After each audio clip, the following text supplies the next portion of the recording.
Какво ако ти кажа, че понякога лошите хранителни навици не са проблемът, а симптомът? И че решението може да се крие не в това, което ядеш, а начина, по който мислиш. Ето 5 психологически модела, които може би саботират твоите опити да се храниш здравословно. Първо, дояжда всичко с чинията, дори когато вече не си гладен. Не защото имаш нужда, а защото вярваш, че трябва да се изяде всичко. Коренът. Често е от детството, когато сме били учени, че е лошо да се пилее храна. Или че последната хапка е късметът. А ето и здравословната алтернатива. Започни да се вслушваш в тялото си. Спирай да се храниш, когато чувстваш ситост. Ставането на храна не е провал, а акт на уважение и грижа към себе си. Винаги можеш да си доядеш и после. 2. Излизаш от режим и решаваш, че целият ти ден е съсипан. Представи си следното. Сутринта си станал с ясен план. Какво ще ядеш за закуска, обяд и вечеря. И после някой донася бисквити в офиса. Имаш си една, после още една и накрая си казваш: провалих се, няма смисъл, всичко е отишло на вятъра. Нека ям каквото си поискам днес. Какъв е коренът на това поведение? Тук стои едно много силно и деструктивно черно-бяло мислене. Или мислене всичко или нищо. То произлиза от перфекционизъм и от дълбокото убеждение, че стойността ти като човек произлиза от това дали се справиш достатъчно добре. Ако не си перфектен в изпълнението на някакъв хранителен режим, то тогава си провален и няма смисъл да опитваш. Този тип начин на мислене създава вътрешен свят, в който няма място за адаптация, гъвкавост или прошка към себе си. Промяната започва в мисленето. Вместо да мислиш за храненето като за изпит, на който или взимаш шестица, или си се провалил изцяло, започни да мислиш за храненето като процес, в който всяка следваща хапка е нов избор. 3. Храниш се с кришум и изпитваш срам от това. Може би това ти се случва вечер, когато вече всички спят.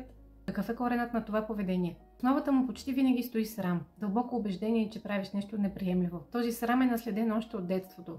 От коментари като "не трябва да ядеш това, защото ще надебелееш", подигравки за външния вид, от контролиращо поведение от страна на родителите, от културата, която ни учи, че тялото трябва да е перфектно, за да бъдем приети. Храната не е морална категория. Не си по-добър, защото ядеш салата, и не си по-лош, защото ядеш шоколад. 4. Използваш храната, за да се успокоиш. Понякога ядеш не защото си гладен, а защото си самотен, изтощен, ядосен или тъжен. А коренът? Тук често стои липсата на други механизми за справяне. Защото никой не те е научил как просто да присъстваш с трудните си емоции. Може би някога, когато си бил дете, не ти е било позволено да си ядосан. Първата стъпка е да спреш за момент преди да посегнеш към храната и да се запиташ: от какво имам нужда точно сега? Какво се опитвам да задуша или успокоя? Това глад ли е или емоция? 5. Храната управлява деня ти вместо ти нея. Може би ти се струва нормално да планираш през цялото време какво ще ядеш. Мислиш още от сутринта дали ще можеш да издържиш, да се тревожиш дали менюто ти върви по план. В един момент осъзнаваш, мислиш повече за храненето, отколкото за самия живот. Това често е несъзнателен опит за създаване на сигурност в свят, който ни се струва нестабилен. В свят, в който сме усещали липса на емоционална предвидимост и защита, започваме сами да изграждаме контрол. Лесен начин да се чувстваш в контрол е като непрекъснато планираш. Каква е здравословната алтернатива?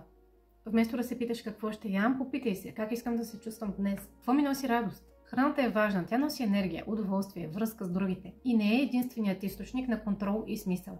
Може би си се разпознала в някои от тези поведения. Може би се обвиняваш, защото си мислиш, че се дължат на липса на мотивация или дисциплина. А всъщност това, което често изглежда като проблем с храненето, е болка, останала без израз. Но добрата новина е, че можеш да се научиш на по-нови начини за справяне. Ако искаш да получаваш повече съдържание като това, харесай видеото и ни последвай. Ако усещаш, че е време за по-дълбока промяна и искаш да работим заедно, свържи се с нас.